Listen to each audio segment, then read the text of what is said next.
Metal fans, welcome to the Metal Forever Music Defenders of Metal podcast.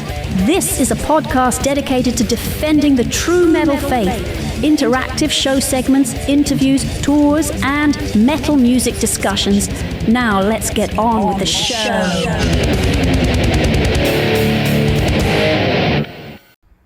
All right, metalheads, Metal Forever Mark here. This is the official metalforevermusic.com Defenders of Metal show. It's not even a thing yet, but it'll manifest after this weekend. So we're at the Ultimate Metal Guitar Retreat weekend up here in the Catskill Mountains, put on by Metal Mike. And what's cool about this weekend is we get, in addition to just like learning guitar, cranking riffs, all that metal shit that we get to do, jams, there's a lot of collaboration that goes on with artists that are either emerging or have had shit in the vaults for a long time and just bringing ideas and creativity to life. Bryan McPeek is with me, formerly from Jersey, now down in Texas. Keeping it real down there. Yes, sir. He's got a great story, man, because he has had a rift in his mind, I'm sorry, what, 40 years in the back pocket. So tell me about this riff that you fucking had forever. Well, when I first started learning how to play guitar, I believe it was about 1983. While learning, I came up with a riff. And probably over the years, 2-3 years after, I kept expanding on the riff. And then finally I got basically a foundation of a whole song. And I told myself one day, I'm going to make this song work. So fast forward a little bit, been with a few bands, had singers sing to the song. Didn't work. Just didn't have that feel.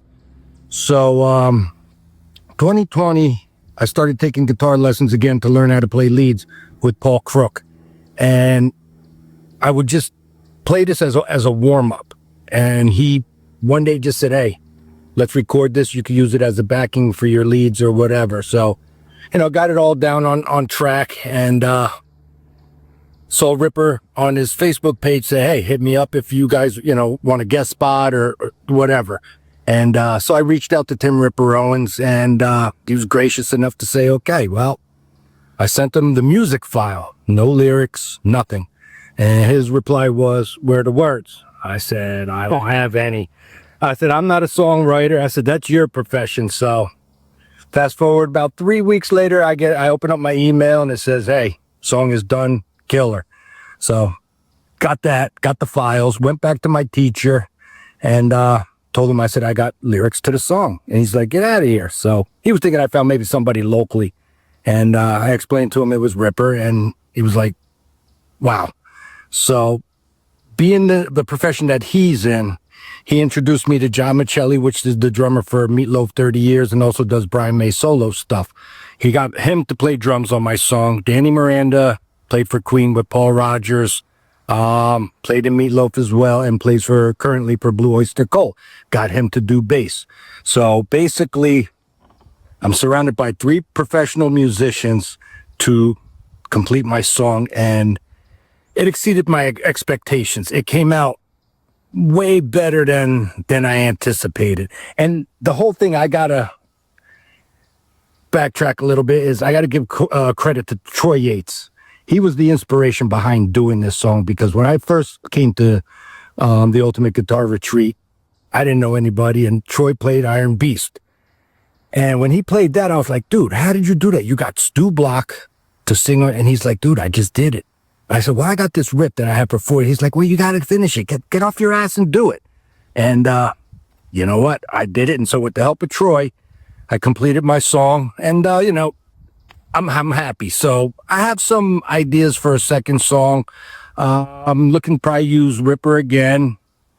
And, as far as collabs, maybe something will happen, within the compounds of the people here. But, it's just one of those things that it's not easy for me as a musician to just, some people say, oh, I wrote that song in 10 minutes. I penned it in 10 minutes. That's not me. It might take me 10 years, 10 months, 10 days, 40 years. Yeah. Well, with that one, that was 40 years. But yeah, so it's a little more on the leisure side, but I had some ideas, and I'm very happy with the first song. And I think, the second one's going to even be better.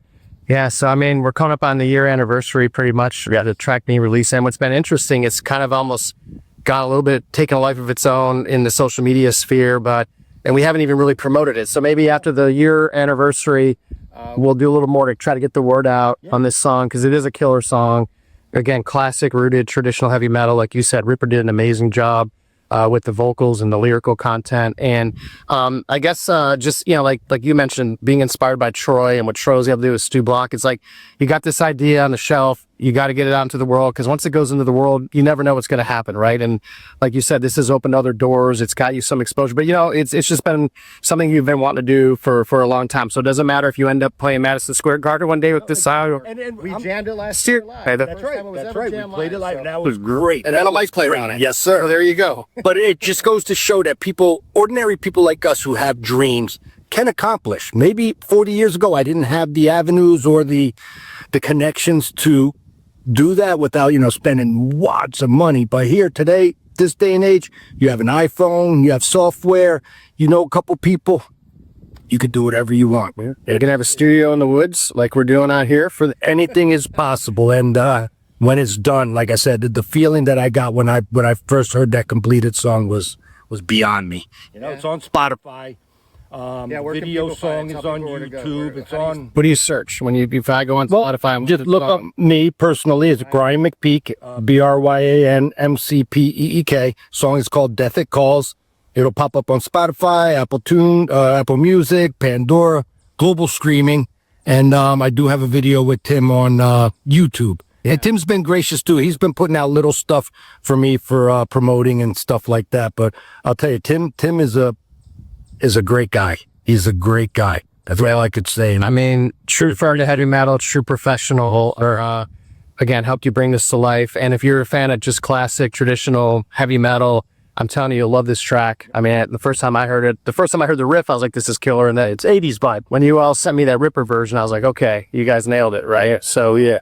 So look, man, we're excited for what lies ahead. Again, I think these weekends are cool because it re-inspires everybody here to go out and push out new content and new music into the world, new heavy metal. So, Bryan, looking forward to future collaborations and hearing what you got in the pipeline next, and keep the riffs coming, man. Yeah, and I want to give a big shout out to Metal Mike for doing this for us, because without this, none of this would have happened. I would have never met the wonderful guys here, you, Troy, me, just everybody. It's a wonderful time. I look forward to it. 3 days of, just total stress-free metal madness. That's right. All right, Metal Forever Music, defenders of the metal faith.